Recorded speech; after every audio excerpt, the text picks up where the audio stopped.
Madame la ministre, mes chers collègues, la nécessaire transition en cours dans le secteur des mobilités avec la décarbonation progressive de nos modes de déplacement implique de nombreux enjeux et axes d'évolution. Ainsi, l'aménagement de nos territoires doit dorénavant prendre en compte l'électrification des véhicules et, logiquement, prévoir les infrastructures adaptées. Cette volonté d'accompagner le développement des véhicules électriques s'est concrétisée dans plusieurs dispositions législatives. En effet, l'article 118 de la loi Climat et Résilience indique que les parcs de stationnement de plus de 20 emplacements, gérés en délégation de service public, en régie ou via un marché public, disposent d'au moins un point de recharge pour les véhicules électriques et hybrides rechargeables. Toutefois, cet article de loi, qui vient compléter des dispositions de la loi LOM, laisse place à différentes interprétations et est une source d'inquiétude pour les collectivités territoriales. Plusieurs collectivités de mon département m'ont interpellé et la communauté de communes de Charlieu-Belmont plus récemment est confrontée à ces difficultés pour l'ensemble de ces parcs de stationnement. Madame la ministre, pouvez-vous nous préciser les modalités exactes de ces obligations ainsi que les principaux éléments de calendrier? Est-ce que l'ensemble des parkings publics de plus de 20 places, jouxtant ou non un bâtiment public, sont concernés par les obligations? Est-ce que ce dispositif concerne uniquement les projets à venir ou l'ensemble des parcs de stationnement déjà construits? Dans ce sens, serait-il possible de nous préciser la notion de parc de stationnement évoquée dans cet article? Est-ce que les parkings publics de stationnement libre ont les mêmes obligations que les parkings payants? Il est également évoqué dans le texte de loi que la répartition des bornes de recharge peut s'effectuer sur plusieurs parcs de stationnement d'un territoire donné. Est-ce que cette répartition logistique et financière peut être pensée à l'échelle intercommunale?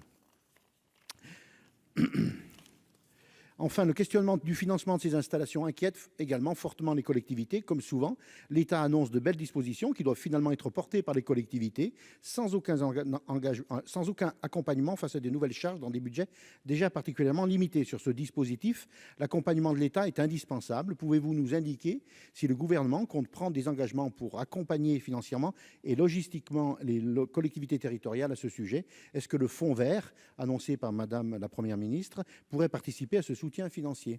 Je vous remercie, Madame la Ministre. Merci, cher collègue. La parole est à Madame Bérangère Couillard, secrétaire d'État chargée de l'écologie. Je ne sais pas si vous aurez assez de temps pour répondre à toutes ces questions.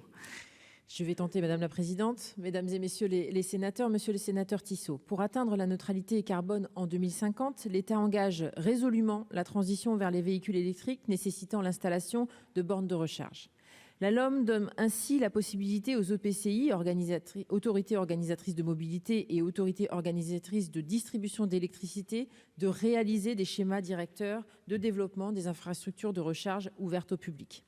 Facultatif, ce dispositif donne à la collectivité un rôle de chef d'orchestre du développement de l'offre de recharge sur son territoire. Il vise à aboutir à une offre coordonnée entre les maîtres d'ouvrage publics et privés, cohérente avec les politiques locales de mobilité et adaptée aux besoins. La loi Climat et Résilience rend ces schémas obligatoires dans les ZFEM pour accompagner ces collectivités dans la réalisation de ces schémas.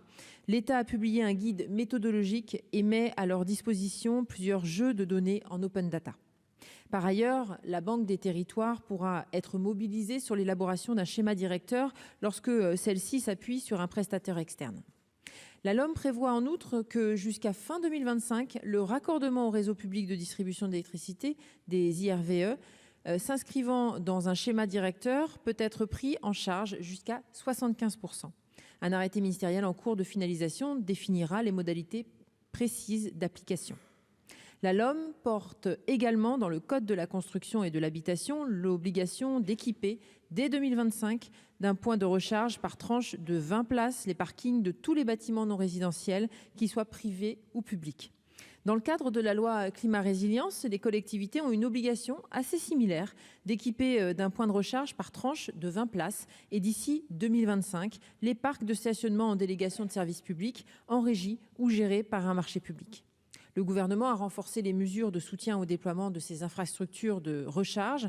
Ainsi, le programme de certificat d'économie d'énergie Advenir, visant à aider financièrement les collectivités dans le déploiement de bornes à la demande, a été abondé début 2022 de 200 millions d'euros et prolongé jusqu'en 2025. Les territoires ont d'ores et déjà activement mobilisé ce programme.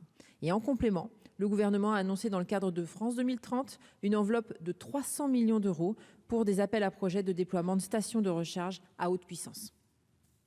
Merci. La parole est à présent à